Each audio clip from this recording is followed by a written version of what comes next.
British politics. A topic so beloved that people would rather argue about it in a pub than actually vote.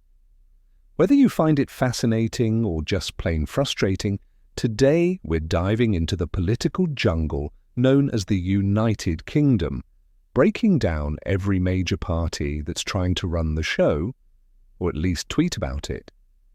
So if you've ever wondered why everyone's shouting about manifestos, ministers, and marginals, this video is for you. We'll keep it light, a little cheeky, but mostly informative. Let's go. How the UK political system works. Before we start slapping party labels on everything, here's a quick crash course on how UK politics actually functions. The UK is a parliamentary democracy, meaning voters elect members of Parliament, MPs, to the House of Commons. The party with the most MPs usually forms a government, and its leader becomes the Prime Minister. That's right. You vote for your MP, not directly for the PM. The system is first past the post. Whoever gets the most votes in a constituency wins. It's simple. And also the reason why some parties get loads of votes nationwide, but barely any seats. Fair, debatable, efficient, sometimes. Oh, and let's not forget the devolved governments in Scotland, Wales and Northern Ireland, each with their own parliaments and agendas. Fun, right? One, the Conservative Party are the Tories, officially known as the Conservative and Unionist Party. Founded in the 1800s, they're one of the two political giants in the UK. Traditionally centre-right, they claim to stand for free markets, low taxes and British values. Whatever those happen to be this decade, their recent history, let's just say it's been eventful. From Brexit drama to Prime Minister musical chairs, the Tories have certainly kept the tabloids busy. Think Cameron, May, Johnson, Truss, briefly, and now Rishi Sunak, all in the span of what feels like 5 minutes. They're often criticised for favouring the wealthy and cutting public services. But they also have a loyal base, especially in rural England and older age groups. Catchphrase, probably something like strong and stable until we reshuffle again. 2. The Labour Party.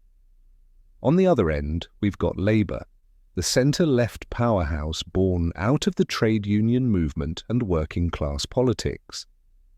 Think red flags, socialism, soft or strong depending on the year, and a good amount of internal bickering. Historically, Labour champions public services, social equality, and workers' rights. Under Tony Blair, they went centrist with New Labour and won big. Under Jeremy Corbyn, they went left, and opinions were split, to say the least. Now with Keir Starmer at the helm, Labour is trying to appeal to the centre ground again, promising to be a serious, sensible alternative. Whether that inspires passion or yawns is up to the voter. Voter base? Urban centres, younger people, and those who believe the NHS deserves more than claps. Third, Liberal Democrats. Next up, the Lib Dems, forever the third wheel in UK politics. Ideologically, they sit somewhere between Labour and the Tories, waving a yellow flag of centrism, civil liberties and fair voting. Their high point, probably 2010 when they entered a coalition with the Conservatives. Their low point, also 2010 when they entered a coalition with the Conservatives. Let's just say tuition fees still haunt them. They've since rebuilt some trust and focus on issues like education, mental health and electoral reform. But under the first-past-the-post system, it's tough going. They often come second, just not where it matters. Slogan idea, we exist, we promise, honestly. 4. Scottish National Party. Now let's head north. The SNP dominates Scottish politics and stands firmly for Scottish independence. Their dream? To leave the UK and rejoin the EU, their base? Pretty much half of Scotland. They've led the Scottish government since 2007 and are seen as centre-left, big on public services, anti-nuclear and pro-European. The long-serving Nicola Sturgeon recently stepped down, but the SNP remains a major force, loved by some, loathed by others, but undeniably influential.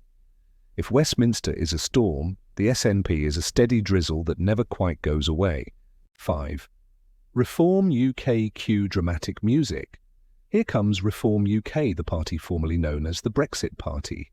Founded by the ever-headline-ready Nigel Farage, Reform brands itself as anti-establishment, anti-woke, and very much pro-common-sense politics.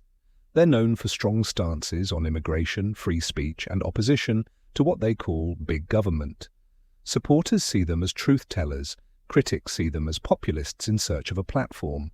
They have 5 members of Parliament, MPs, in the House of Commons, and 1 member of the London Assembly. It also controls 12 local council and is loud enough to shape the conversation and scare the big parties during elections. Catchphrase: we're not politically correct, and that's the point. 6. Green Party. If you're into climate action, social justice, and wondering why we haven't switched to wind power already, the Green Party might be your thing. They're small, yes, but punchy, with strong policies on sustainability, housing, and wealth inequality. Their presence in Parliament is minimal, think 1 seat, but they have a passionate following, especially among younger voters. They also struggle under the first-past-the-post system, but in terms of influencing national discourse, they've been louder than their numbers suggest. Think of them as the friend who always brings up recycling, and probably has a point. 7. Plaid Cymru. Let's head west to Wales, where Plaid Cymru holds the banner for Welsh nationalism.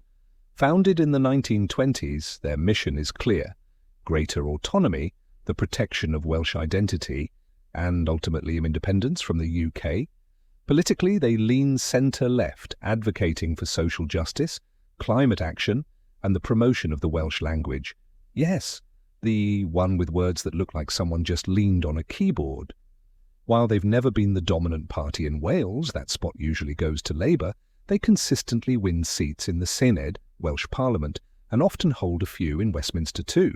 Supporters love them for their community-focused vision.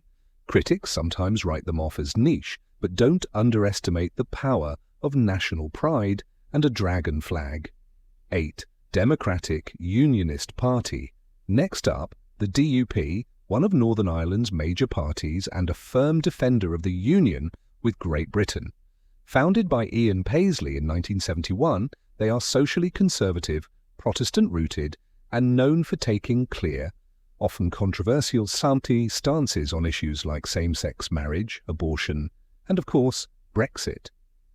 Their voter base tends to be older, traditionalist, and staunchly unionist.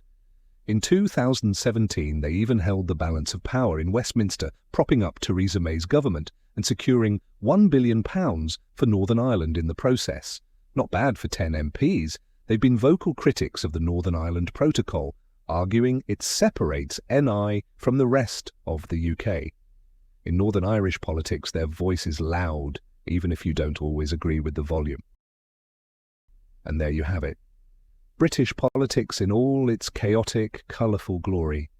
From the dominant giants like Conservatives and Labour to regional forces like SNP and Plaid Cymru and disruptors like Reform UK, there's no shortage of voices trying to shape the UK's future.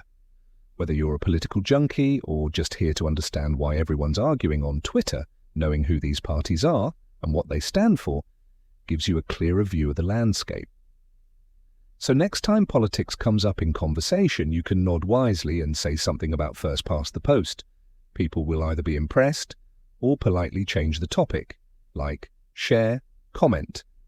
And yes, argue if you must. After all, it wouldn't be UK politics without a bit of debate.